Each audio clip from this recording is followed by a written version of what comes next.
જેતપુરમાં પીજીવીસીએલના transformer નીચે short લાગતા એક ગાયનું કમકમાટી ભર્યું મોત થયું હતું। ચાપરાજપુર રોડ ઉપર આવેલા હનુમાન મંદિરની બાજુમાં રહેલ વીજ ટીસી પાસે પુલ પાસે એક ગાયને વીજ શોક લાગતા ગાયનું મોત થયું હતું। પશુપાલક ગાય ચરાવતા હતા ત્યારે એક ગાયને વીજ શોક લાગતા મોત થયું હતું। પશુપાલકને 40,000નું નુકસાન થયું હતું। પીજીવીસીએલની ટીમ ઘટનાસ્થળે પહોંચી પાવર બંધ કરી આગળની કાર્યવાહી કરી હતી। જેકેએસ ન્યૂઝ ગુજરાતી સાથે રાકેશ પીઠડિયા, જેતપુર। મયુરભાઈ ભરવાડ। મયુરભાઈ, સમગ્ર હકીકત શું છે? તમારી ગાયો કેટલી હતી, કેટલી ઘરે આવી, કેટલી આ જે થાંભલા ઉપર કઈક વિસ્ફોટના હિસાબે એક ગાય તમારું મરણ પામી છે, શું સમગ્ર હકીકત શું? મારા કાકાનો ફોન આવ્યો કે ગાયો નીકળી ગઈ છે, એ કે તું હમો જાજે। તો હું હમો ગયો ને તો 19 ગાયો આવી, 20 ગાયો છે અમારે।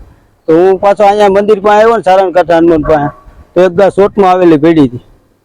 ક્યાં કઈ જગ્યાએ શોટમાં આવેલી હતી? શેમાં શોટમાં આવી? સારણકાંઠા હનુમાન। શેમાં શોટમાં શેમાં આવી? સપ્તેશનમાં। આ ગાય છે તે કેટલી કિંમતની ગાય હતી? ગાય હતી 40,000 ની। તમારી માંગ શું છે? અમારી માંગ છે હવે સરકાર જે વળતર કરી દે।